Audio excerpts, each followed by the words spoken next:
أعوذ بالله من الشيطان الرجيم. بسم الله الرحمن الرحيم.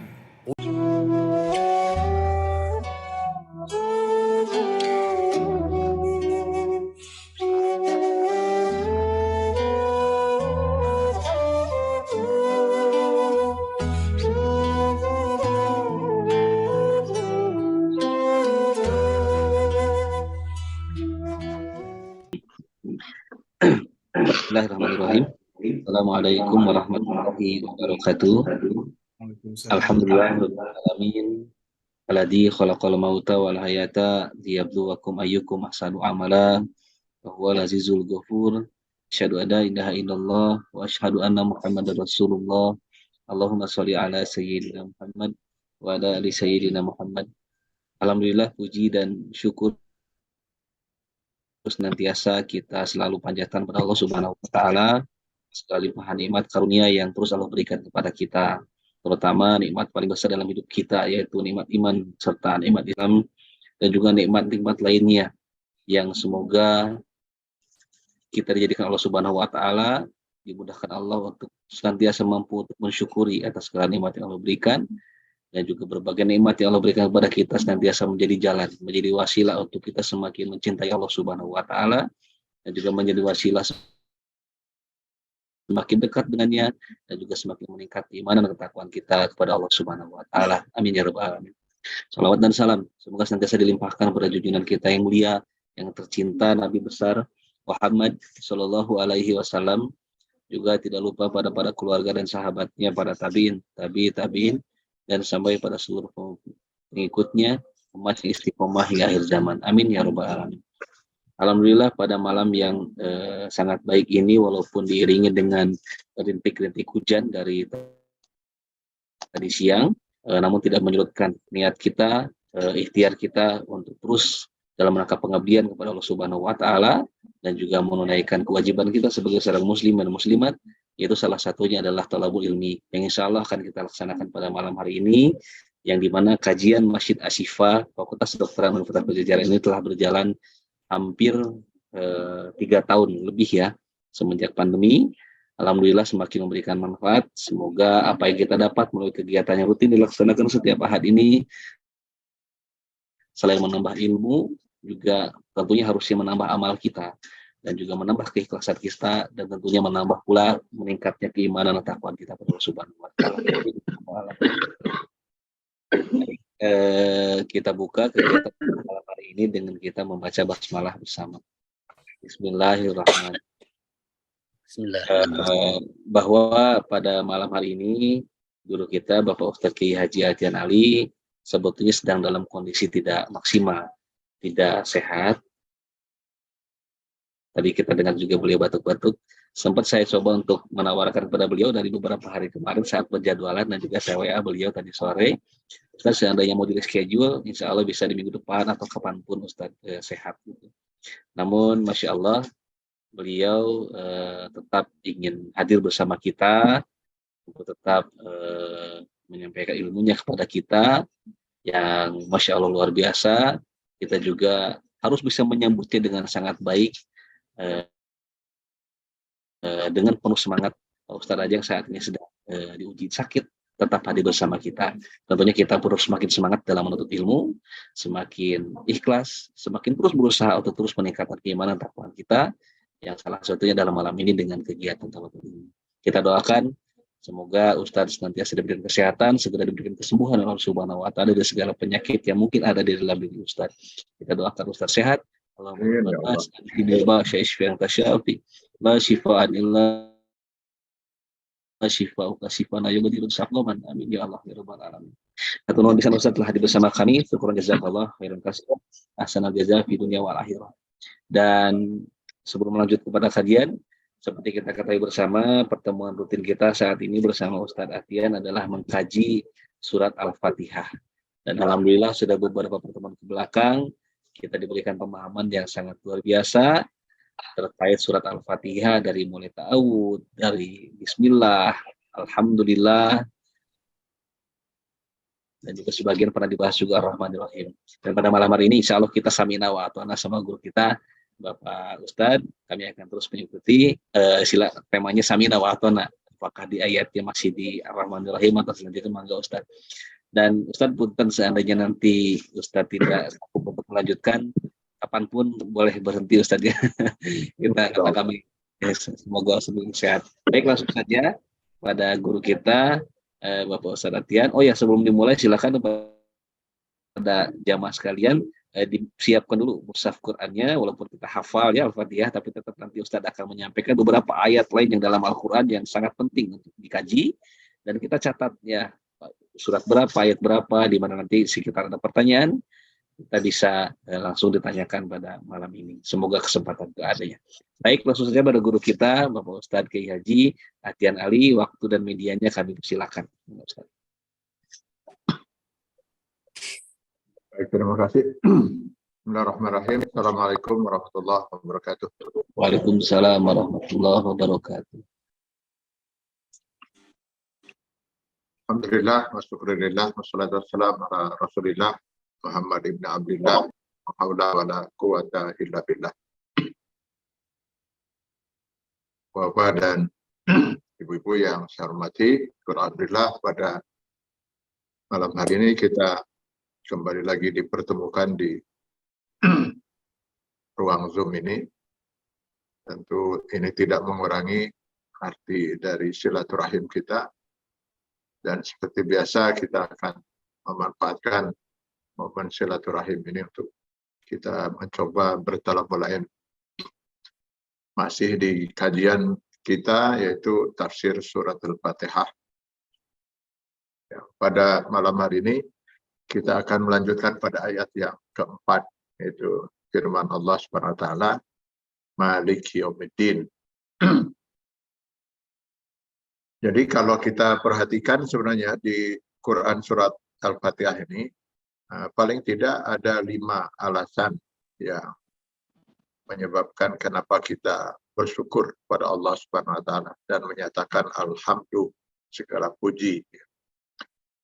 Yang pertama, karena Allah itu adalah zat yang memang selayaknya untuk kita syukuri, karena semua yang kita nikmati dan yang bakal kita nikmati di dunia sampai di akhirat nanti semua berasal dari Allah Subhanahu wa taala. Jadi alhamdulillah. Nah, Allah ya. Yang kedua, kita bersyukur pada Allah karena Dia itu adalah Rabbul Alamin. Perbedaan antara Allah dan Rabb, kalau Rabb itu Tuhan ya, sebagai pencipta, sebagai pemelihara, sebagai pendidik. Sementara kalau Allah itu sudah ada unsur pengabdian, ilah.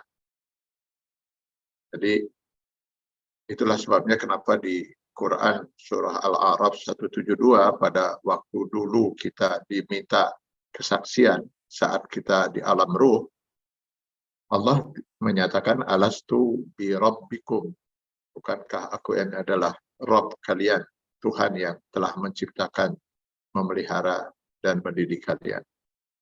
Pertanyaannya tidak alastu bi ilahikum.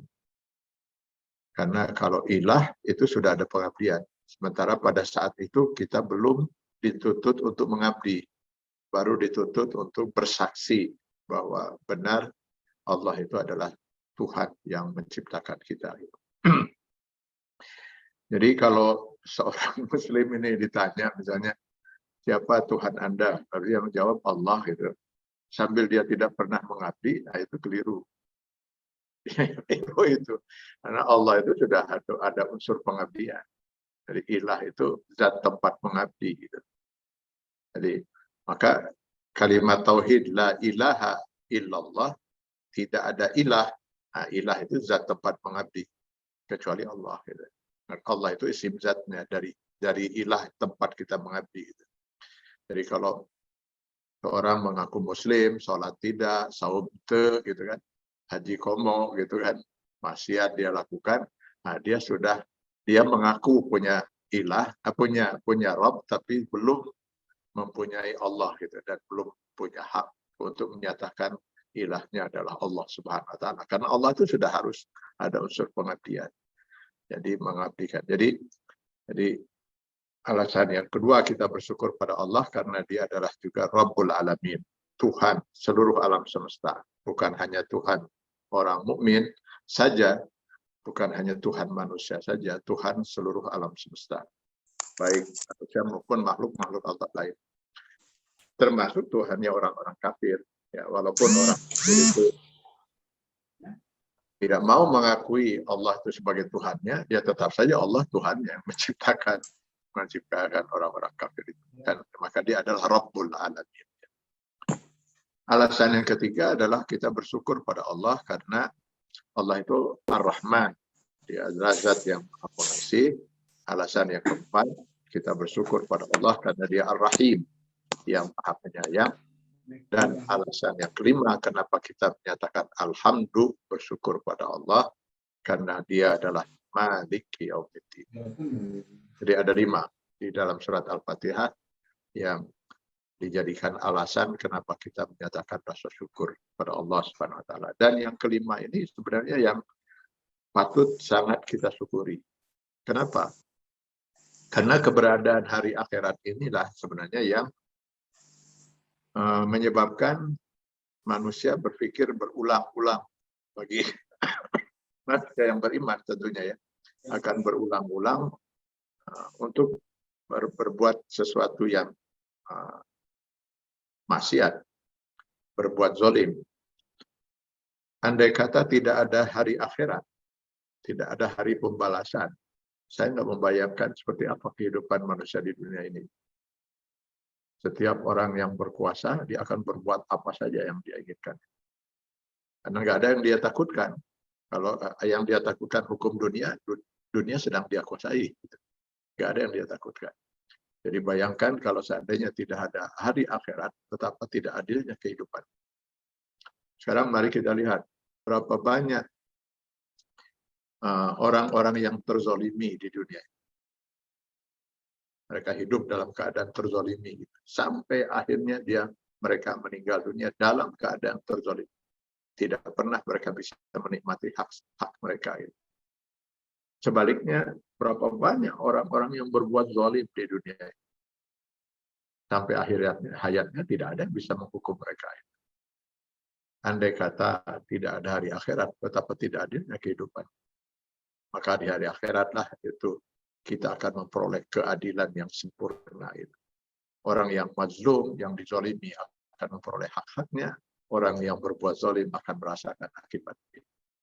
Maka Malik Yaumiddin adalah bagian dari yang patut sangat kita syukuri, bahwa Allah Subhanahu wa taala akan menegakkan keadilan kelak di yaumil akhir nanti. Bapak dan Ibu yang saya hormati,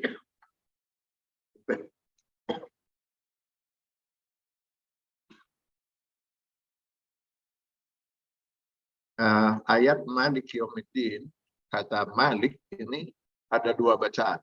Ya. Jadi bisa dipanjangkan huruf mimnya 2 harakat. Jadi seperti Malik Yaumiddin. Nah, itu benar. Bisa juga dibaca pendek mimnya. Malik Yaumiddin. 2 bacaan ini benar. Ya. Sama juga dengan di Quran surat An-Nas. Malikin Nas. Bisa panjang 2 harakat. Bisa juga pendek. Malikin Nas. Jadi kalau Bapak Ibu kebetulan sholat berjamaah dan imamnya memanjangkan mimnya, benar itu.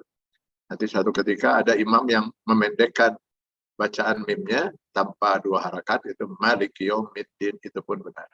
Kenapa? Karena dua-duanya punya arti yang sama. Untuk Allah sama itu.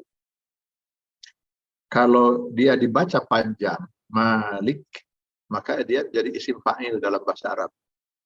Ini yang belum memahami bahasa Arab dengan baik, nanti bisa belajar dari Dr. Azali.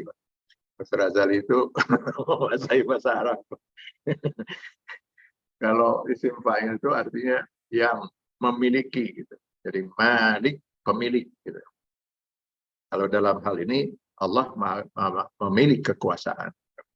Kalau Malik dibaca pendek itu raja. Raja itu yang juga memiliki kekuasaan. Sama. Cuman kalau di dalam kehidupan kita manusia, pemilik itu dia hanya menguasai yang dimilikinya. Nah, itu bedanya kalau di manusia. Kalau saya memiliki harta, saya punya kuasa untuk menjalankan harta saya sesuai dengan yang saya inginkan. Gitu. Saya punya rumah, itu hak saya untuk bisa melakukan apa saja yang saya inginkan di rumah milik saya. Gitu. Tapi kalau raja, dia menguasai miliknya dan menguasai milik-milik orang lain. Dia menguasai untuk mengatur-ngatur kehidupan orang lain, masyarakat yang memiliki masing-masing hartanya. Jadi itu bedanya. Tapi kalau bagi Allah itu sama saja. Karena Allah adalah pemilik kita semua, karena dia yang menciptakan kita. Dia juga adalah penguasa. Maka dua-duanya bacaan itu benar. Nah, bedanya kalau dalam kehidupan kita, manusia, istilah kepemilikan ini sebenarnya bukan kepemilikan yang sesungguhnya. Kita tidak pernah memiliki hakikatnya gitu, kecuali kepemilikan sebagai amanah dari Allah. Hanya kita sebut saja ini harta kita, dan itu Allah izinkan kita untuk menyebut itu supaya jangan sampai ada orang seenaknya saja mengambil harta kita gitu. Tapi hakikatnya sebenarnya itu bukan hak milik kita. Itu harta adalah amanah dari Allah Subhanahu wa taala yang diamanahkan oleh Allah kepada kita, lalu kita sebut harta milik kita. Sebenarnya dia milik Allah. Lillahi ma fis samawati wa ma fil ardh. Kepunyaan Allah lah segala yang ada di langit dan segala yang ada di bumi. Bahkan sebenarnya bukan hanya harta. Nah, kita menyebut ini istri saya, istri ini suami saya. Seolah-olah itu milik, bukan milik kita gitu. Itu milik Allah, suami itu milik Allah, istri itu adalah milik Allah yang diamanahkan oleh Allah sementara ini kepada kita. Jadi hingga nanti ketika milik-milik Allah ini diambil lagi oleh pemilik yang sesungguhnya, yaitu Allah Subhanahu wa taala, maka ucapan kita adalah inna lillahi wa inna ilaihi raji'un. Itu di Al-Baqarah 156 ya. Maka kita katakan semua kita milik Allah dan semua kembali kepada Allah sebagai pemiliknya gitu. Kita hanya pemegang amanah saja. Bahkan termasuk nyawa kita ini bukan milik kita. Nyawa ini bukan milik kita. Dia hanya amanah. Makanya kita nggak bisa seenaknya memperlakukan nyawa kita gitu. Itulah sebabnya kenapa Allah sangat luar biasa murka kepada orang yang mengkhianati amanah nyawanya itu. Saya ini selama masa COVID ini sering mungkin dinilai orang kok terlalu keras gitu ya, meminta agar kita disiplin, jaga kesehatan kita gitu ya, sehingga saya berlakukan agak keras, apalagi kalau di masjid tempat tinggal saya itu aturan luar biasa, itu nggak bisa seorang masuk masjid ketika COVID sedang ini ya, kecuali harus dengan memakai masker. Tanpa itu ya kita tidak izinkan masuk gitu ya. Nah kadang-kadang orang bertanya kenapa kita harus sekeras itu gitu, harus sedisiplin itu. Ini masalah amanah, masalah amanah. Nyawa itu milik Allah yang diamanahkan kepada kita, dan Allah sangat murka betul kepada orang yang mengkhianati amanah ini. Sehingga mereka yang bunuh diri, itu diancam oleh Allah dalam hadis Sahih Bukhari, itu abadi di neraka jahanam. Dia disamakan dengan orang yang mati dalam keadaan kufur. Itu terancam abadi. Kenapa? Karena dia telah mengkhianati amanah Allah yang luar biasa. Apalagi kalau dia bukan hanya bunuh diri, membunuh orang. maka barang siapa yang menghilangkan satu nyawa manusia di dunia tanpa alasan yang dibenarkan oleh Allah, di mata Allah sama dengan dia telah membunuh semua manusia. Jadi ketika misalnya COVID sedang jadi-jadinya, kita harus menjaga diri. Jangan sampai kita bunuh diri, jangan pula kita membunuh orang lain. Atau dua-duanya kita lakukan. Kita bunuh diri dan juga membunuh orang lain dengan menyebarkan virus itu pada orang lain. Ini bukan masalah yang sederhana. Karena semua yang kita sebut milik kita, itu hanyalah sekedar amanah dari Allah Subhanahu wa taala yang suatu saat semua amanah ini harus kita pertanggungjawabkan di hadapan Allah. Karena itu bagi kita sebagai seorang mukmin, kita akan memperlakukan istri atau suami ya sesuai dengan petunjuk Allah yang memang dialah pemilik istri dan suami kita. Kita akan mendidik anak sesuai dengan petunjuk Allah Subhanahu wa taala. Kita akan melaksanakan semua yang diamanahkan oleh Allah pada kita sesuai dengan kehendak pemiliknya, yaitu Allah Subhanahu wa taala, termasuk jabatan, kedudukan dan sebagainya. Termasuk juga harta. Maka Allah yang mengatur harta kita. Kalau harta kita sudah mencapai nisab tertentu, sudah mencapai haulnya, maka kata Allah 2,5% bukan lagi milik Anda, tapi milik 8 golongan yang terdapat dalam At-Taubah 60, diantaranya milik fakir miskin. Sehingga kalau kita tidak keluarkan zakat dari harta kita, kita sudah mengkhianati Allah lagi.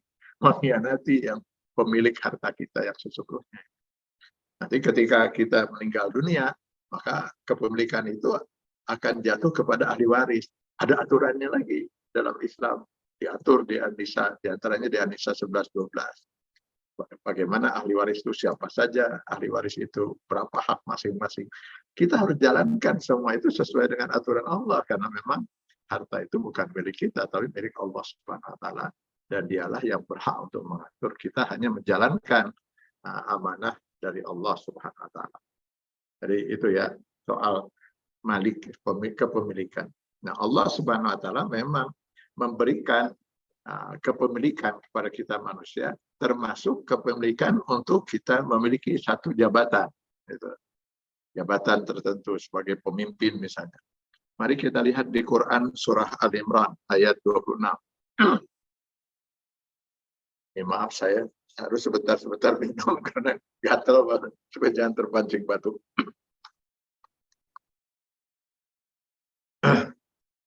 Di dalam Quran surah Al-Imran ayat 26, Allah Subhanahu wa taala menyatakan, auzubillahi minasyaitonir rajim, qulillahumma malikal mulk. Nah, itu bedanya. Jadi mulk itu bisa saja ada pada manusia. Manusia menjadi raja. Ya, jadi raja. Nah, Allah itu rajanya di raja. Rajanya semua raja. Malikal mulk. Makanya ya nggak boleh kita manusia memberi nama Allah dengan raja di raja, ya, raja di raja, karena raja di raja itu hanya Allah Subhanahu wa taala. Qulillahumma malikal mulk. Allah itu adalah raja di atas semua para raja itu. Raja di raja. Tu'til mulka man tasha. Engkau berikan Allah kekuasaan, yaitu engkau kerajaan, kau berikan kerajaan, kekuasaan kepada siapa yang kau kehendaki. Wa tanzi'ul mulka mimman tasha. Lalu kau cabut kekuasaan itu dari siapa yang kau kehendaki. Wa tu'izzu man tasha, kau agungkan, kau muliakan orang yang kau kehendaki. Wa tuzillu man tasha, dan kau hinakan orang yang kau kehendaki. Jadi Allah yang memberikan kekuasaan itu. Jadi kita harusnya memahami bahwa kekuasaan ini hanyalah sebatas amanah dari Allah Subhanahu wa taala. Yang menarik di sini ada kata watan zi'ul mulka, naza'ah. Watan zi'u itu dalam bahasa Arab artinya mencabut dengan paksa, Pak. Watan zi'ul mulka, naza'ah itu mencabut dengan paksa. Kalau kita mencabut pohon itu dengan pelan-pelan itu ya, sedikit-sedikit kita cabut, itu bukan naza'ah itu. Tapi kalau kita cabut dengan paksa pohon itu nah, natunya bahasa Indonesianya itu. Bahasa Sundanya mungkin dirabut gitu ya. Kalau dengan paksaan itu, jadi dicabut dengan paksa gitu. Nah, kenapa Allah pergunakan bahasa ini gitu? Karena pada dasarnya hampir setiap orang yang berkuasa itu tidak mau dia menyerahkan kekuasaan. Pada prinsipnya itu orang-orang yang berkuasa itu pada prinsipnya ingin berkuasa selama-lamanya gitu, dan tidak mau dia menyerahkan kekuasaannya kalau tidak dibatasi dengan aturan, ya mungkin orang ingin berkuasa seumur hidup gitu kan. Dulu pernah kita juga punya pemimpin yang memproklamirkan dirinya sebagai presiden seumur hidup gitu ya. Jadi Ya karena memang pada dasarnya manusia itu, kalau dia sudah berkuasa, dia tidak mau menyerahkan kekuasaan. Nah, maka kata Allah, saya yang akan bermaha kuasa untuk mencabut gitu, mencabut dengan paksa gitu, kekuasaan itu. Wa tu'izzu man tasha, kau agungkan, kau muliakan orang yang kau kendaki. Ada manusia yang dulu sama sekali tidak dikenal orang, tiba-tiba dia menjadi orang yang sangat dikenal, dipuja, dipuji orang, dihormati orang. Tetapi Allah juga yang maha kuasa untuk menjatuhkan seseorang. Orang yang tadinya disanjung-sanjung, tiba-tiba menjadi orang yang begitu sangat hina di mata masyarakat. Wa tuzilu man tasha. Di tangan Allah semua ini. Allah maha kuasa untuk mengangkat, menjatuhkan, memuliakan, menghinakan. Ini Allah memberi peringatan pada kita semua. Biyadikal khair, di tangan mula ya Allah segala kebaikan. Jadi jangan difahami bahwa kalau orang dijatuhkan kekuasaan itu adalah suatu penghinaan, belum tentu. Itu mungkin Allah ingin memberikan kebaikan pada dia supaya misalnya dia tidak layak untuk menjadi pemimpin terus karena dia tidak mampu memimpin, sehingga banyak orang yang menderita karena kepemimpinannya, sehingga Allah demi kebaikan dia maka Allah jatuhkan kepemimpinannya. Maka biadikal khair, yang diangkat itu baik menurut Allah, yang dijatuhkan juga baik. Semua itu tentu untuk kemaslahatan si manusia. Innaka ala kulli syai'in qadir. Nah, kenapa demikian? Ya karena supaya manusia menyadari. Sebab kalau tanpa ini manusia kadang-kadang lupa bahwa kekuasaan itu semuanya berasal dari Allah Subhanahu wa taala, sehingga akhirnya dia bahkan ingin berbuat semaunya dalam berkuasa itu. Bahkan tidak sedikit para penguasa yang kemudian memposisikan dirinya sebagai Tuhan. Sebagai Tuhan. Nah, ambillah contoh zaman dulu ada Firaun. Lalu kemudian di zaman Nabi Ibrahim ada Raja Namrud, ya, yang dia sudah memposisikan seolah-olah dirinya itu sebagai Tuhan. Saking dia merasa kekuasaan itu sebagai kekuasaan dirinya. Dia tidak menyadari bahwa itu adalah dari Allah. Allah maha kuasa untuk mencabut kekuasaan itu. Hanya dalam waktu sekejap Firaun dan seluruh yang menyembahnya itu ditenggelamkan oleh Allah Subhanahu wa taala di Laut Merah. Itu watanziul mulka. Nah, jadi kadang-kadang kekuasaan itu membuat orang menjadi zalim, menzalimi dirinya dan juga menzalimi orang lain. Nah, ini berbahayanya itu ya. Berbahayanya kekuasaan dicontohkan oleh Allah, di antaranya kisah Fir'aun dan Namrud. Ini bisa kita baca di Quran surat Al-Baqarah 258. Ya, ini di dalam Al-Quran surat Al-Baqarah ayat 258 dijelaskan di sana. Alam tara ilal ladzi hajja Ibrahim fi rabbih. Tidakkah kamu melihat?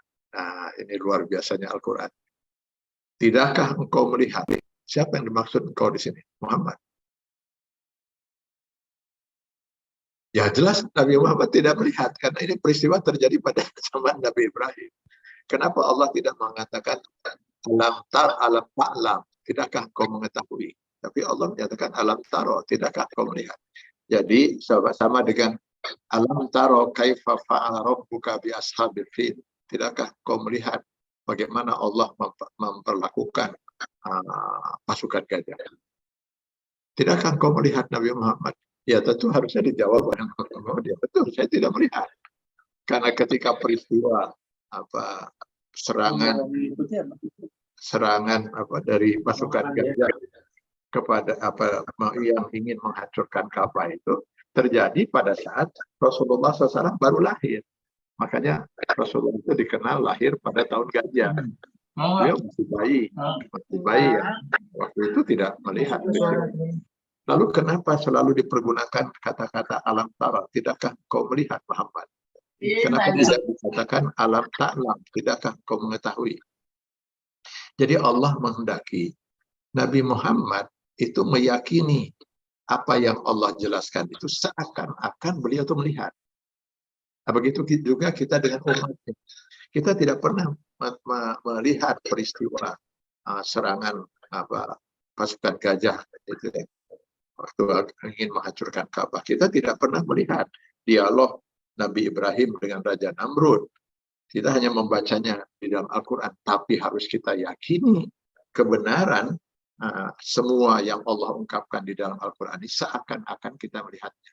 Karena keyakinan dengan melihat itu lebih tinggi daripada hanya sekedar menerima informasi. Maka kita harus meyakini Allah Subhanahu wa Ta'ala itu seakan-akan kita melihat Allah. Itu kan definisi al-ihsan yang dinyatakan Rasul ketika ditanya oleh malaikat Jibril.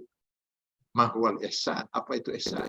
Al-ihsan kata Rasulullah, anta abudallah ka'annaka tarahu. Engkau mengabdikan diri kepada Allah seakan-akan engkau melihatnya. Jadi kita meyakini Allah itu ada, bukan hanya karena sebuah informasi saja, tapi seakan-akan kita melihat Allah. Seakan-akan.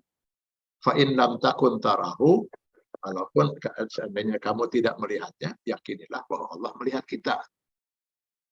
Maka nanti kita akan jelaskan itu ya di ayat selanjutnya. Kenapa iyyaka na'budu, hanya kepadamu Allah kami mengabdi. Mu itu kan orang kedua, anta, kamu.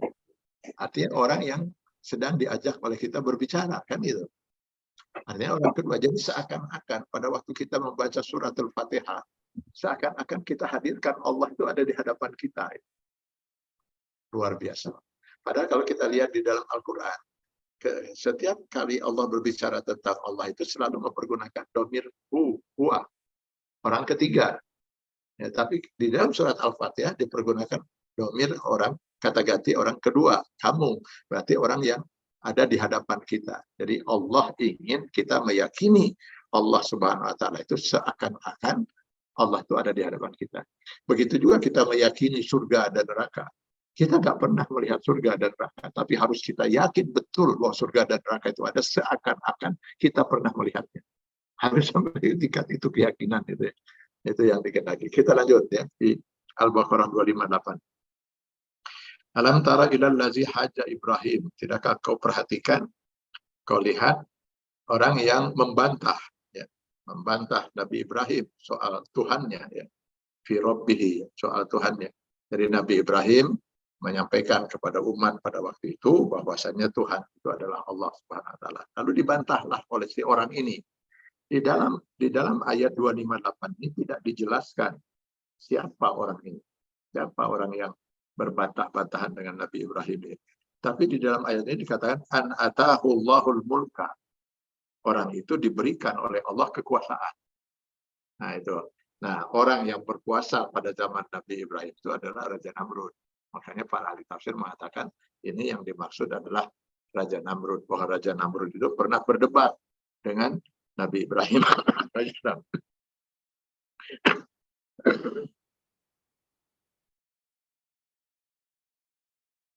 Isqala Ibrahim Rabbiyallazi yuhyi wa yumiit.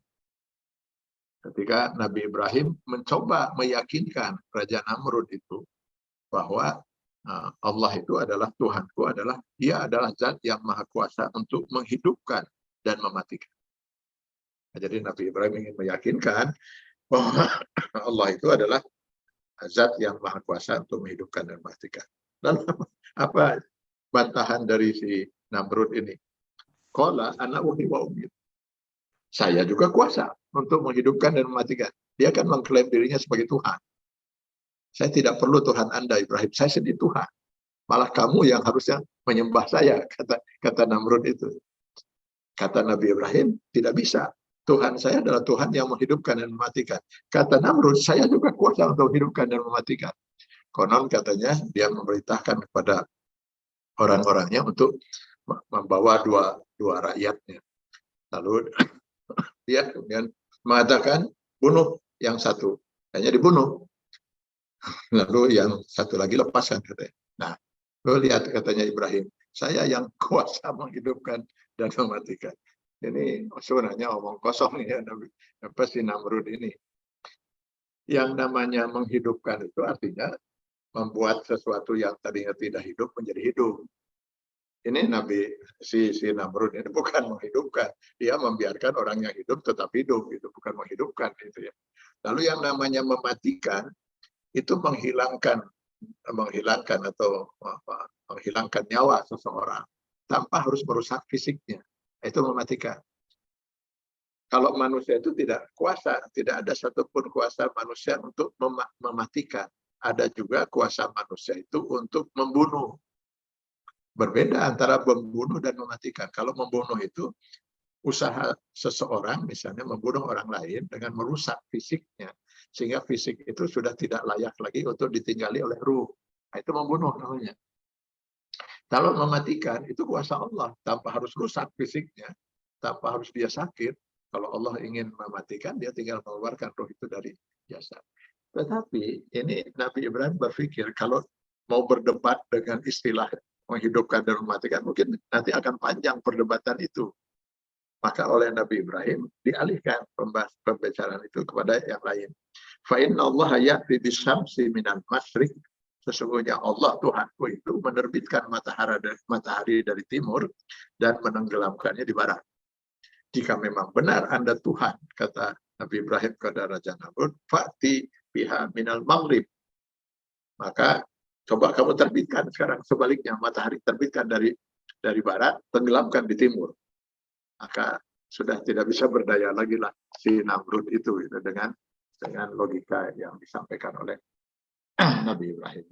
Jadi beginilah Bapak dan Ibu sekalian, bahwa kekuasaan itu sangat mungkin membuat manusia itu lupa diri. Lupa kalau dirinya itu adalah makhluk ciptaan Allah. Lupa kalau kekuasaan itu adalah amanah dari Allah. Lupa bahwa kekayaan yang dia miliki itu adalah hanya titipan amanah dari Allah. Lupa kalau dirinya itu adalah makhluk ciptaan Allah yang suatu saat semua amanah ini harus dia pertanggungjawabkan di hadapan Allah Subhanahu wa taala. Semakin besar amanah itu, semakin besar pula pertanggungjawaban kelak nanti dia di akhirat di hadapan Allah Subhanahu wa taala. Karena itu maka kekuasaan atau jabatan ini adalah ujian. Ujian bagi kita gitu. Sebenarnya hidup ini semuanya adalah ujian. Jadi semakin kita diberi banyak amanah oleh Allah, semakin berat ujian itu gitu. Jadi semakin kaya seseorang, semakin berat ujiannya dibanding orang miskin. Semakin panjang umur seseorang, artinya semakin banyak juga pertanggungjawaban Allah yang harus dia pertanggungjawaban kepada Allah Subhanahu wa taala.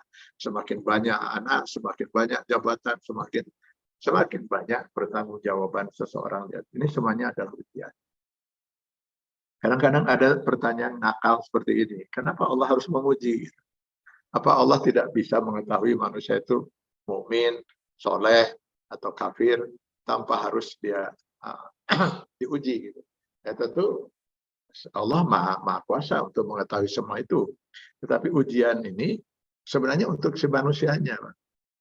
Saya ambil contoh saja di dunia, misalnya sebuah perguruan tinggi itu menjalankan ujian untuk para mahasiswanya. Dosen memberikan soal ujian. Tapi nggak akan pernah ada orang berpikir bahwa si dosen itu tidak mengerti, makanya dia bertanya kepada mahasiswa. Kan tidak begitu, Pak. Jadi pertanyaan soal yang dia sampaikan kepada mahasiswa ini sebagai bentuk ujian untuk menguji si mahasiswa itu seberapa jauh dia sudah memahami mata kuliah yang disampaikan. Dan yang kedua, supaya si mahasiswa itu menyadari kenapa dia tidak lulus. Kenapa dia lulus dan kenapa juga kalau dia tidak lulus. Jadi Allah memberikan hidup ini ujian untuk kita, ya, supaya kita bisa menempuh ujian itu agar kita bisa lulus. Baik, Bapak-bapak dan Ibu-ibu yang saya hormati, Malik Yaumiddin. Malik tadi penguasa, ya. Allah itu adalah penguasa Yaumiddin, di hari pembalasan. Nah, ini timbul pertanyaan seperti ini. Apakah hari itu bisa dikuasai? Allah Malik Yaumiddin, hari pembalasan. Apakah hari itu bisa dikuasai? Ya, kalau kita manusia tidak bisa menguasai hari itu. Contohnya, hari yang telah berlalu, tidak bisa kita tarik lagi sekarang. Hari yang akan datang, kita nggak bisa tarik untuk terjadi sekarang. Kita nggak menguasai waktu, karena kita makhluk ciptaan Allah Subhanahu wa taala, dan waktu juga adalah makhluk ciptaan Allah. Tetapi Allah Maha Kuasa menguasai itu semua. Termasuk Malik Yaumiddin ya. Jadi hari pembalasan. Hari yang dimaksud di sini, yang dimaksud dengan Yom hari ini. Hari dalam perhitungan kita adalah 24 jam satu hari. Ya, sekarang Allah menciptakan satu hari dalam kehidupan kita di dunia itu adalah 24 jam. Tetapi Allah Maha Kuasa membuat hari itu tidak 24 jam. Nanti misalnya kita lihat di Quran surat Al-Hajj ayat 47. Inna yawman inda rabbika ka'alfi sanah mimma ta'udun. Sesungguhnya satu hari dalam perhitungan kamu sama dengan 1000 tahun. Ya, pada satu hari. Jadi satu hari di yaumil akhirat itu sama dengan 1000 tahun perhitungan kita. Jadi Allah Maha Kuasa untuk membuat satu hari itu di akhirat nanti itu sama dengan 1000 tahun hitungan hari kita di dunia. Luar biasa itu ya. Atau kita lihat di Quran surat Al-Ma'arij ayat 4. Ta'rujul malaikatu warruhu ilaihi fi yaumin kana miqdaruhu 50 alfasanah. Nah, di sini maka satu hari itu ukurannya adalah 50.000 tahun. Jadi ada satu hari itu 24 jam. Ada ya sekarang yang kita alami sekarang di sini. Nanti ada satu hari itu sama dengan hitungan 1000 tahun. Kita sekarang kalau 1000 tahun. Atau juga satu hari itu bisa saja menjadi 50.000 tahun. Nah, Allah yang Maha Kuasa membuat itu. Allah Maha Kuasa membuat satu hari itu bisa 1000 tahun. Allah Maha Kuasa bisa membuat satu hari itu sama dengan 50.000 tahun. Jadi di akhirat nanti perhitungannya sudah lain. Jadi, tidak sama dengan perhitungan di dunia. Nah, Yaumuddin, din ini agama. Kenapa dikatakan Yaumuddin? Malik Yaumiddin. Allah penguasa di hari din. Kebanyakan diterjemahkan dengan hari pembalasan. Sebenarnya din itu agama. Kenapa? Karena nanti selamat atau tidaknya orang di hari itu akan diukur dengan agama. Apakah dia benar sudah menjalani kehidupan itu, ataukah dia tidak benar? Apakah dia selamat atau tidak selamat di hari itu, hari akhirat itu semua ukurannya adalah agama. Jadi benar dan tidaknya, selamat dan tidaknya seseorang itu diukur dengan agama. Makanya dikatakan Yaumuddin, di hari agama. Jadi hari di mana seseorang akan diperhitungkan, dihisab oleh Allah Subhanahu wa taala sesuai dengan standar ukuran agama, benar atau tidaknya kehidupan yang dia jalani selama dia hidup di alam dunia itu. Ini ngeri-ngeri ya, Ibu sekalian. Ya, kita membaca ayat ini, ya Allah, kadang-kadang kita membayangkan bagaimana nasib kita kelak di akhirat nanti. Apakah kita selamat atau tidak. Karena yang nanti bakal dihisab oleh Allah Subhanahu wa taala dalam kehidupan kita itu nanti di akhirat, itu bukan hanya ibadah-ibadah tertentu seperti sholat, zakat, saum, haji, dan seterusnya. Tapi seluruh kehidupan kita per detik, menjalankan amanah kehidupan kita per detik, Pak. Entah itu sebagai pribadi, entah kita sebagai suami, entah kita sebagai istri, sebagai orang tua, sebagai anak, sebagai anggota masyarakat, sebagai dokter, untuk para dokter itu ya, dan sebagainya. Apa yang kita ucapkan, apa yang kita perbuat, apa yang kita lakukan, apa yang kita lihat, apa yang kita dengar, apa yang kita pikirkan, per detik itu akan dimintai pertanggungjawaban, karena seluruh kehidupan kita per detik ini hanyalah amanah dari Allah yang nanti akan dimintai pertanggungjawaban oleh Allah di yaumil hisab. Saya membayangkan yang namanya yaumil hisab itu hari pengadilan. Jadi ya seperti pengadilan halnya di dunia, cuman tentu sangat jauh berbeda, Pak. Kalau di dunia itu pengadilan itu hakim bisa saja tidak mengetahui yang kejadian yang sesungguhnya, sehingga keputusannya bisa salah. Walaupun dia tidak menghendaki untuk membuat keputusan salah. Tapi ilmu hakim itu tidak bisa mengetahui apa yang sesungguhnya yang telah terjadi. Atau mungkin juga hakimnya memang ingin membuat keputusan yang salah. Tetapi di akhirat nanti, pengadilan itu hakimnya tunggal, Allah Subhanahu wa taala. Dia nggak mungkin salah. Dia maha mengetahui detail kehidupan kita per detik. Maka saya membayangkan, kadang-kadang kalau membaca hadis itu, di pengadilan itu sangat mungkin banyak saksi-saksi yang meringankan. Mudah-mudahan itu yang terjadi pada kita. Tapi mungkin juga bisa saja terjadi banyak saksi yang memberatkan. Yang meringankan kita mungkin mudah-mudahan itu yang terjadi. Entah istri kita, mungkin suami kita yang kemudian bersaksi di pengadilan itu, ya Allah, karena suami saya lah, saya alhamdulillah terbimbing hidup di jalan yang kau ridhoi. Atau kemudian suamilah yang mendukung istri saya, inilah yang selalu mendampingi hidup saya agar saya bisa menjalani kehidupan di jalan yang kau ridhoi, ya Allah. Si anak mengatakan, ayah kami, ibu kami lah ya Allah yang memilih. Alhamdulillah. Atau sekian puluh ribu orang, mungkin atau sekian ribu orang yang kemudian menjadi saksi meringankan fakir miskin yang mengatakan, ya Allah, ketika saya sudah dalam keadaan hampir mati karena kelaparan, dialah yang mengulurkan tangan untuk membantu saya. Ketika saya sakit, dialah yang mengobati saya. Ketika saya susah, dialah yang membantu saya. Ketika saya dalam kegelapan, dialah yang memberi jalan. Ya Allah, kalaulah kita dihadapkan dengan saksi-saksi yang meringankan ini, maka mudah-mudahan banyak orang yang ingin menarik kita masuk ke dalam surga Allah. Bayangkan kalau saksi-saksi itu saksi-saksi yang memberatkan semua, Pak. Ya Allah, selama saya mendampingi sebagai istri, saya dizolimi. Selama saya menjadi suami, saya tidak pernah memperoleh hak-hak saya. Lalu si anak, saya begini, ya Allah, karena saya tidak pernah dibimbing, dididik oleh orang tua saya. Lalu bayangkan lagi kalau dia seorang pemimpin, lalu sekian juta rakyat yang dipimpinnya kemudian memberatkan dia.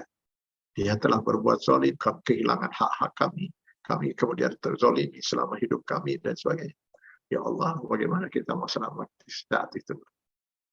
Oleh karena itu, mungkin kalimat Malik Yaumiddin harus kita pahami betul bahwa ya Allah, suatu saat saya pasti harus mempertanggungjawabkan seluruh amanah.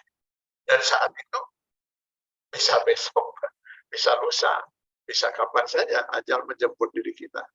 Ketika ajal sudah menjemput diri kita, maka tidak ada lagi peluang kita untuk memperbaiki diri. Tidak ada lagi peluang kita untuk memperbaiki diri. Tidak ada lagi peluang kita untuk bertobat. Peluang untuk bertobat dan memperbaiki diri. Sekarang saat kita masih hidup, kita bisa bertobat. Sekarang kita harus bisa memperbaiki diri kita, hanya itu. Begitu kita sudah meninggal dunia, selesai sudah. Kita nggak bisa lagi berbuat apa-apa. Maka marilah kita hayati ketika kita membaca surat Al-Fatihah dalam sholat, terutama ketika kita membaca Malik Yaumiddin, hayatilah bahwa ya Allah, Engkau nanti akan mengadili saya. Apakah saya akan selamat dalam pengadilan itu di yaumil hisab atau tidak? Nah, itu yang harus kita terus pikirkan itu ya. Nah, harusnya dengan Malik Yaumiddin ini menyadarkan kita untuk jangan kita terkecoh dengan dunia ini, sehingga kita akhirnya mencintai dunia, lalu menjadikan dunia sebagai tujuan. Lalu kita melanggar syariat Allah Subhanahu wa Ta'ala demi mengejar dunia. Nah, ini yang berbahaya, Pak. Tetapi kita mencintai dunia hanya semata-mata karena Allah, dan kita jadikan kebahagiaan dunia ini jalan kita untuk mencapai ridha Allah Subhanahu wa Ta'ala. Jadi kita harus gini, Pak, konsepnya itu kita manusia itu hanya punya satu hati, Pak. Tidak ada manusia yang memiliki dua hati. Yang satu hati ini kalau dia sudah mencintai akhirat, dia tidak akan pernah mencintai dunia. Kalaupun dia mencintai dunia, itu dunia yang akan membahagiakan akhirat dia. Jadi dia tidak akan pernah mau memperoleh harta, kecuali harta itu diridhai oleh Allah. Dia tidak mau melakukan sesuatu perbuatan kecuali perbuatan itu diridhai Allah Subhanahu wa Ta'ala. Dia hanya akan mencintai jabatan, dia hanya akan mencintai istri, dia hanya mencintai suami, dia akan mencintai anak, dia akan mencintai semua yang ada di dunia itu kalau itu dicintai oleh Allah. Itu tandanya bahwa dia mencintai akhirat. Maka dia hanya akan mencintai di dunia itu sesuatu yang mengantarkan dia untuk mencapai kebahagiaan akhirat. Nah, yang berbahaya kalau dia sudah mencintai dunia, maka dia tidak mungkin mencintai akhirat. Maka dia akan, kalau dia mencintai dunia, dia akan halalkan segala macam cara untuk mengejar dunia itu. Maka hati manusia itu cuma satu, Pak. Maka hati yang satu ini jangan sampai dia mencintai dunia. Dia harus mencintai akhirat, mencintai Allah. Sehingga dia hanya akan mencintai dunia kalau itu diridhoi dan dicintai oleh Allah Subhanahu wa taala. Saya hanya akan mau memegang jabatan kalau Allah meridhoi. Saya hanya akan mau kaya kalau Allah meridhoi saya kaya. Saya hanya akan mencintai seseorang kalau Allah ridho saya mencintai dia. Saya hanya akan mencintai apapun di dunia ini kalau Allah Subhanahu wa taala memang meridhoi dan mencintai yang saya cintai itu. Nah, ini yang harusnya kita pegang dalam hidup supaya kita betul-betul selamat saat nanti kita di yaumil hisab, saat kita akan dimintai pertanggungjawaban di yaumiddin. Maka ada satu dialog yang bagi saya ini sangat baik, menarik untuk kita renungkan, Pak. Suatu ketika ini kalau memang kita ini hanya punya satu hati dan hati ini harus mencintai akhirat gitu ya. Jangan sampai kita mencintai dunia, hubud dunia. Karena kata Rasul yang merusak umatku hanya satu, yaitu hubud dunia itu. Maka ada seorang pernah bertanya kepada seorang ahli hikmah itu ya. Jadi dia mengatakan, uridu an a'raf, saya ingin mengetahui, ana min ahli dunia am min ahli akhirah. Menurut Anda gitu.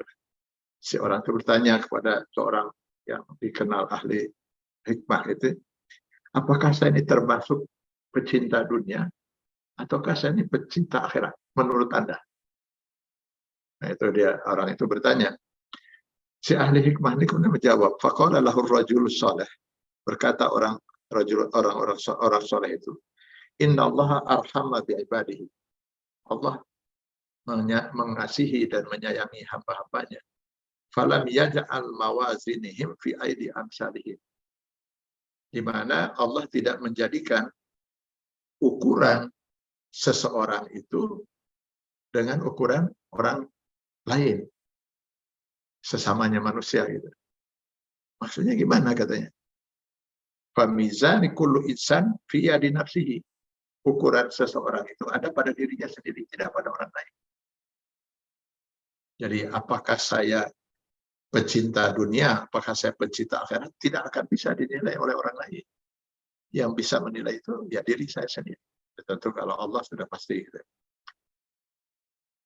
Kenapa kata si ahli hikmah ini? Li'annaka tastati'u an taghissun nas walakinnaka la taghissu nafsak. Karena kamu bisa saja menipu semua orang. Tapi kamu tidak akan bisa menipu dirimu sendiri. Lalu bagaimana ukuran yang dimaksud? Kata si penanya itu pada ahli hikmah ini. Maka si ahli hikmah ini kemudian mengatakan, Iza dakhala alaika man yu'tika malan wa dakhala alaika man ya'khudhu minka shadaqatan fa ayyuhuma tafrah. Andai kata suatu ketika datang seseorang ke rumah Anda untuk memberikan pada Anda sejumlah uang yang sangat banyak.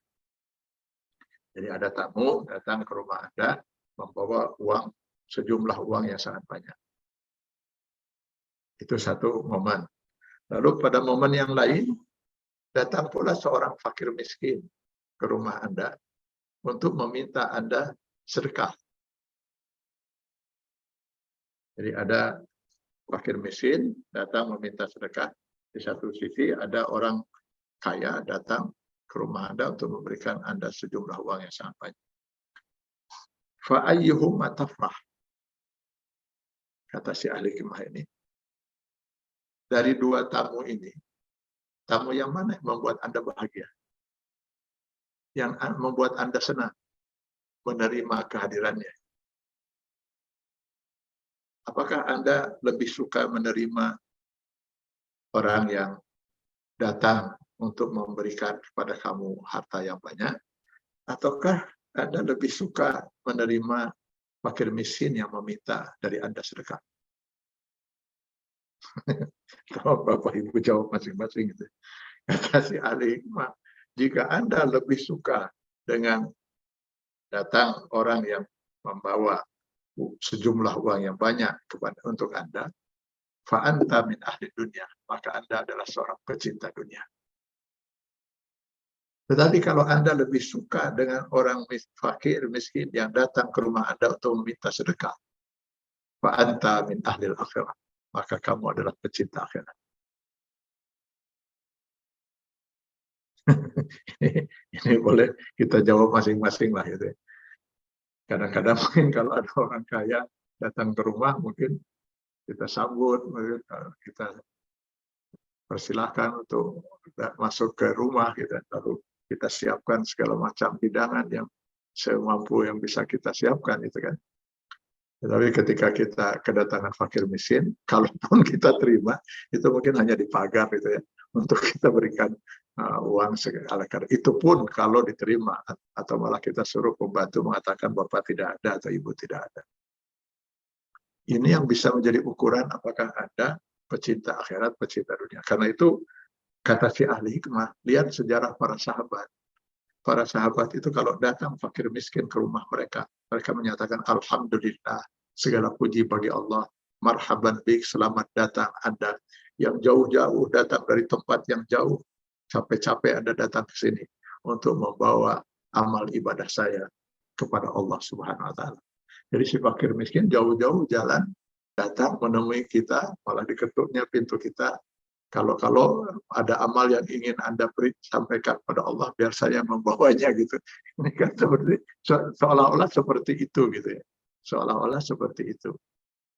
Jadi para sahabat itu begitu luar biasa menyambut fakir miskin itu dengan rasa bahagia karena ada orang yang begitu susah payah datang untuk membawa amal kita kepada Allah Subhanahu wa taala. Jadi Bapak dan Ibu yang saya hormati, Malik Yaumiddin ini, ayat Malik Yaumiddin ini merupakan asas dasar agama ya, di mana kita dengan ini kita diingatkan bahwa suatu saat kita akan mengakhiri kehidupan di alam dunia ini. Dan itu berarti saat kita mengakhiri hidup, saat itu juga kita sudah harus mempertanggungjawabkan seluruh kehidupan ini. Hanya hitungan nggak sampai 24 jam, Pak. Kalau saya baca hadis ya, nggak sampai 24 jam. Ketika ruh kita diambil oleh Allah lewat malaikat Jibril, malaikat Israel, malaikat Israel diambil ruh kita, lalu dibawa ke alam barzah,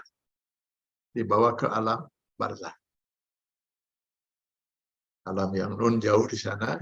Untuk sampai ke sana, kata Rasulullah dalam hadis riwayat Ahmad bin Hanbal, itu kita harus melewati sekian lapisan langit. Tetapi yang membawa kita malaikat, jadi kecepatannya kecepatan cahaya lah mungkin ya.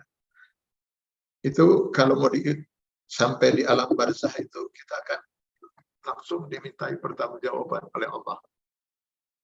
Lewat pertanyaan malaikat, man rabbuka wa man rasuluka wa man kitabuka wa man ikhwanuka. Pertanyaan-pertanyaan itu. Yang kalau kita bisa jawab, selamat kita. Kalau tidak bisa jawab, ya celakalah seseorang. Nah, tentu yang akan menjawab pertanyaan itu, ya bukan mulut kita ini lagi.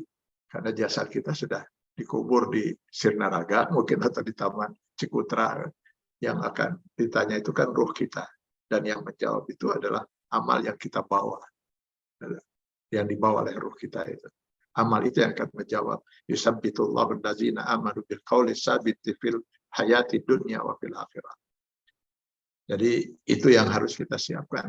Amal-amal itulah yang nanti untuk menjawab. Nah, kapan pertanyaan munkar dan nakir itu diajukan kepada kita di alam kubur?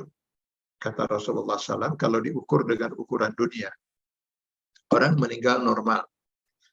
Normal maksudnya ditemukan jasadnya gitu ya. Lalu kemudian dimandikan, dikafani, lalu mungkin nunggu keluarga kumpul semua, lalu dikuburkan. Nah, ini kan normal ya, jadi nggak hilang gitu ya, sampai berhari-hari ditemukan misalnya, atau sama sekali tidak ditemukan. Ini normal, ditemukan jasadnya, lalu dimandikan, dikafani, disolatkan, lalu mungkin tunggu sebentar keluarga kumpul, lalu dibawa ke kuburan. Begitu selesai dikuburkan jasad itu, 7 langkah orang meninggalkan kuburan, 7 langkah yang tadi mengantarkan ke kuburan itu meninggalkan kuburan. Di alam barzah itu sudah mulai pertanyaan, man rabbuka wa man rasuluka wa man Allahu akbar. Jadi kalau lihat hadis ini nggak sampai 24 jam, ya, karena kita biasanya menguburkan orang setelah meninggal itu nggak sampai 24 jam. Nggak sampai 24 jam kita sudah harus mulai mempertanggungjawabkan amanah kehidupan. Malik Yaumiddin sudah mulai berlaku itu, mulai berlaku dari sejak alam kubur sampai kemudian nanti di yaumil hisab, di yaumil akhirat nanti. Maka marilah kita renungkan hal ini malam ini untuk menambah semangat kita untuk memanfaatkan sisa-sisa hidup yang Allah masih berikan pada kita untuk kita meningkatkan amal dan untuk kita memohon ampun terhadap dosa dan kesalahan yang kita perbuat, yang telah kita perbuat. Mudah-mudahan saat kita nanti meninggalkan alam dunia ini, kita membawa amal yang cukup untuk bisa menjawab semua pertanyaan malaikat di alam kubur dan untuk mempertanggungjawabkan di Malik Yaumiddin, Yaumil Hisab nanti di hadapan Allah Subhanahu wa taala. Semoga kita semua selamat dunia akhirat. Billahi taufiq wal hidayah. Assalamualaikum warahmatullahi wabarakatuh. Waalaikumsalam warahmatullahi wabarakatuh. Masya Allah, alhamdulillah, atur bisa Ustaz di tengah-tengah suara beliau yang berat dan juga Ustaz masih batuk-batuk telah disampaikan pada kita pengingat kali melalui surat Al-Fatihah ini. Di samping kita mengawali juga dengan nama Allah dalam setiap aktivitas, sebelumnya berlindung kepada Allah dan juga kita bersyukur atas segala hal yang Allah berikan kepada kita. Tadi ingat Allah juga oleh sebuah ayat selanjutnya yaitu Maliki Yaumiddin yang tadi Ustaz sampaikan bahwa ini adalah sebuah pengingat kepada kita, warning bahwa di dalam setiap kita berkehidupan kita tidak bisa seenaknya saja. Artinya kelak akan ada tiba suatu hari yaitu hari pembalasan untuk kita semua. Apa yang kita laksanakan selama dunia ini, setiap saatnya, setiap detiknya, setiap apapun yang kita lakukan, itu akan ada perhitungannya dan akan ada hisabnya dan akan ada balasannya tentu dari Allah Subhanahu wa taala. Dan juga menyampaikan tentang terkait kematian ini Ustaz, bahwa surat Al-Maliki Yaumiddin ini akan mulai berlaku setelah kita semua dijemput Allah Subhanahu wa taala melalui kematian. Kita juga diingatkan pada minggu ini terkait dua berita duka Ustaz. Yang pertama pada hari Kamis kami mendengar bahwa telah ada mahasiswa Fakultas Kedokteran Universitas Pajajaran profesi atas nama Fakih Hidayat yang juga yang meninggal. Nanti juga mohon didoakan Ustaz di akhir kegiatan ini. Dan juga tadi mendapat informasi juga bahwa salah satu putra dari jamaah istiqomah kita di Masjid Al-Ma'wa ini kajian online, Dr. Sopan, putranya atas nama Ari juga telah Allah jemput pada hari Jumat hari kemarin. Mohon Ustaz nanti di ujung kegiatan kita sama-sama berdoa untuk almarhum atas nama Fakih Hidayat dan juga almarhum atas nama Ari, putra dari Dr. Sopan. Baik Ustaz, ini terkait Ustaz saat ini sedang sakit, apakah boleh saya baca satu pertanyaan saja barangkali sebelum ditutup Ustaz? Oh, silakan kalau ada beberapa pertanyaan. Ini dari Dr. Suwardi Ustaz, beliau menanyakan bahwa apakah ada cirinya atau apa tandanya bahwa apa yang kita kerjakan itu diridhoi oleh Allah Subhanahu wa taala. Itu ya. Ustaz. Ya, sesuatu diridhoi oleh Allah atau tidak, ya, tergantung yang kita perbuat itu apakah benar atau tidak. Setiap yang kita lakukan itu benar menurut Allah, pasti Allah ridho. Setiap ya, perbuatan atau apapun yang kita lakukan itu tidak benar menurut Allah, maka pasti Allah tidak akan ridho. Ya, jadi, nah, benar dan tidaknya itu ukurannya adalah Quran dan Sunnah. Jadi ketika kita melakukan itu sesuai dengan aturan Allah yang ada di dalam Quran dan Sunnah, pasti Allah ridho. Pasti Allah ridho. Pasti Allah ridho sesuai. Nah, sesuai itu artinya syariatnya benar, hakikatnya benar. Itu artinya sesuai dengan petunjuk Quran dan Sunnah. Jadi ada dua yang harus kita pegang itu, terutama ya, dua utama. Perbuatan yang kita lakukan itu sesuai dengan syariat Allah, sesuai dengan Quran dan Sunnah, dan yang kita lakukan itu benar-benar kita niatkan untuk mencari ridha Allah. Jadi dua syarat utamanya. Kalau satu ini tidak kita penuhi, maka nggak akan ada ridha Allah Subhanahu wa taala. Ibadah atau perbuatan itu jadi sia-sia. Misalnya gini, syariatnya tidak benar. Sholat semau dia gitu kan. Kadang-kadang kalau rajin subuh sampai 5 rakaat misalnya gitu. Kalau lagi males cuma 1 rakaat, kadang-kadang enggak gitu ya. Nah itu semau dia saja gitu, sholat semaunya dia. Kadang-kadang menghadap ke arah kiblat, kadang-kadang menghadap ke mana saja. Ya tentu itu sholat nggak akan diterima oleh Allah SWT karena syariatnya sudah tidak benar. Saum juga dia semau dia. Kadang-kadang kalau lagi ini kadang di bulan Ramadan, kadang-kadang tidak di bulan Ramadan. Di bulan Ramadan malah enggak gitu. itu ya tentu Allah tidak akan ridho, tidak akan meridhoi perbuatan itu karena tidak sesuai dengan syariat. Nah sekarang syariatnya sudah benar, tapi dia tidak lakukan dengan niat lillahi ta'ala. Misalnya dia lakukan perbuatan itu untuk mendapat pujian orang lain. Walaupun sholatnya benar, syariatnya subuh 2 rakaat dengan bacaan yang benar, dia oleh takbiratul ihram, diakhiri dengan salam. Syariatnya benar, tetapi niatnya tidak benar. Maka tetap saja tidak. Jadi perbuatan seseorang baru akan diridhoi oleh Allah kalau memenuhi 2 syarat utama itu. Syariatnya benar dan perbuatan itu dilakukan semata-mata lillahi rabbil alamin. Inna salati wa nusuki wa mahyaya wa mamati lillahi rabbil alamin. Saya kira itu. Baik, silakan.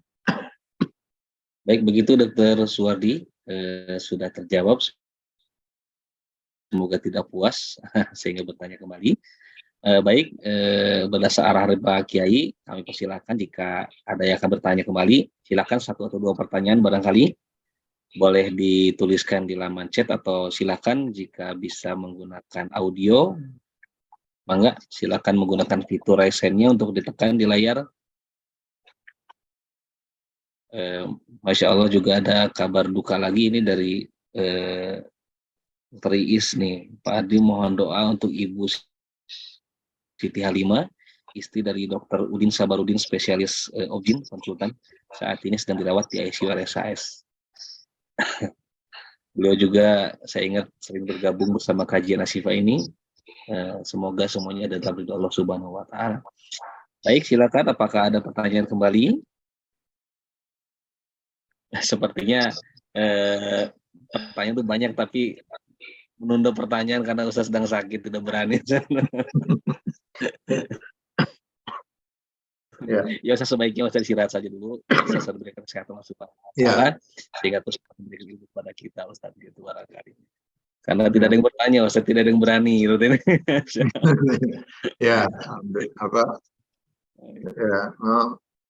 jemaah di sini nih orangnya soleh-soleh semua, Pak. Soleh-soleh dan bijaksana sekali. Baik, Bapak dan Ibu sekalian, tadi kita sudah mendengar juga berita duka ya, meninggal, dan ada juga yang sedang sakit dan sedang dirawat di ruang ICU. Maka marilah kita tentu di yang meninggal kita doakan, mudah-mudahan Allah menerima seluruh amal ibadahnya, lalu mengampuni segala kekhilafan dan kesalahannya, dan mudah-mudahan kedua arwah almarhum sudah mendapat tempat yang mulia di alam barzakh. Lalu kepada yang sedang dirawat di rumah sakit, mudah-mudahan dengan segala ikhtiar dan upaya yang sedang dilakukan, mudah-mudahan Allah mengizinkan untuk memberikan kepulihan dan kesehatan. Amin ya Allah ya Rabbal Alamin. A'udzubillahi minasyaitonir rajim. Bismillahirrahmanirrahim. Alhamdulillahirabbil alamin. Wassalatu wassalamu ala asyrofil anbiya'i wal mursalin wa ala alihi wa ashabihi ajmain. اللهم إنك عفو كريم تحب العفو فاعف عنا يا كريم. اللهم اغفر لنا ولوالدينا وارحمهم كما ربيانا صغارا وادخلهم في جنتك النعيم مع الشهداء والصالحين ومع نبيك المرسلين برحمتك يا أرحم الراحمين. اللهم اغفر لهم وارحمهم وعافهم واعف عنهم وأكرم نزلهم ووسع مدخلهم واغسلهم بالماء والسلب والبرد ونقهم من الخطايا كما ينقى الثوب الأبيض من الدنس وابدلهم دارا خيرا من دارهم وأهلا خيرا من أهلهم وقهم فتنة القبر وعذاب النار. اللهم لا تحرمنا أجرهم ولا تفتنا بعدهم واغفر لنا ولهم. اللهم تعصمنا على العزة والجبروت واعتصمنا بالملك والملكوت وتوكلنا على الحي الذي لا يموت. اشرف عنا البلاء والوباء والفحشاء والمنكر والبغي إنك على كل شيء قدير. اللهم اشفي أنت الشافي لا شفاء إلا شفاؤك شفاء لا يغادر سقما. ربنا آتنا في الدنيا حسنة وفي الآخرة حسنة وقنا عذاب النار وادخلنا الجنة مع الأبرار يا عزيز يا غفار يا رب العالمين. سبحان ربك رب العزة عما يصفون وسلام على المرسلين والحمد لله رب العالمين. Baik, alhamdulillah, terima kasih Ustadz atas ilmu yang disampaikan pada malam hari ini, juga doa yang telah dipanjatkan dan juga waktunya Ustadz yang telah diberikan untuk kita semua, dan juga tentu saja untuk Allah Subhanahu wa taala. Semoga Allah Subhanahu wa taala membalas amal soleh Ustadz di hadapan Allah, baik di dunia maupun di akhirat. Amin ya rabbal alamin. Semoga Ustadz juga diberikan kesehatan, kesembuhan Allah Subhanahu wa taala, diangkat segala penyakitnya, diberikan kesembuhan total seperti sedia kala. Amin ya rabbal alamin. Baik, terima kasih sekali lagi, syukuran Ustaz, jazakallahu khairan, dan juga para jamaah sekalian, hatur nuhun yang telah bergabung bersama kami. Semoga apa yang telah kita dapat pada malam hari ini menjadi ilmu yang bermanfaat dan juga Allah memudahkan kita untuk bisa memahami dan juga tentu saja dalam mengamalkannya. Dan juga seiring bertambah ilmu, bertambah amal, juga bertambah pula keimanan serta keyakinan kita di hadapan Allah Subhanahu wa taala. Mohon maaf atas segala kekurangannya, dan insya Allah kita akan bertemu kembali pada hari Ahad yang akan datang. Semoga Allah berikan kepada kita semuanya kesehatan lahir dan batin. Amin ya rabbal alamin. Kita tutup kegiatan pada malam hari ini dengan kita membaca doa kifaratul majelis bersama. Subhanakallahumma wa bihamdika asyhadu an la ilaha illa anta astaghfiruka wa atubu ilaik. Alhamdulillahirabbil alamin. Billahi taufiq wal hidayah. Wassalamualaikum warahmatullahi wabarakatuh.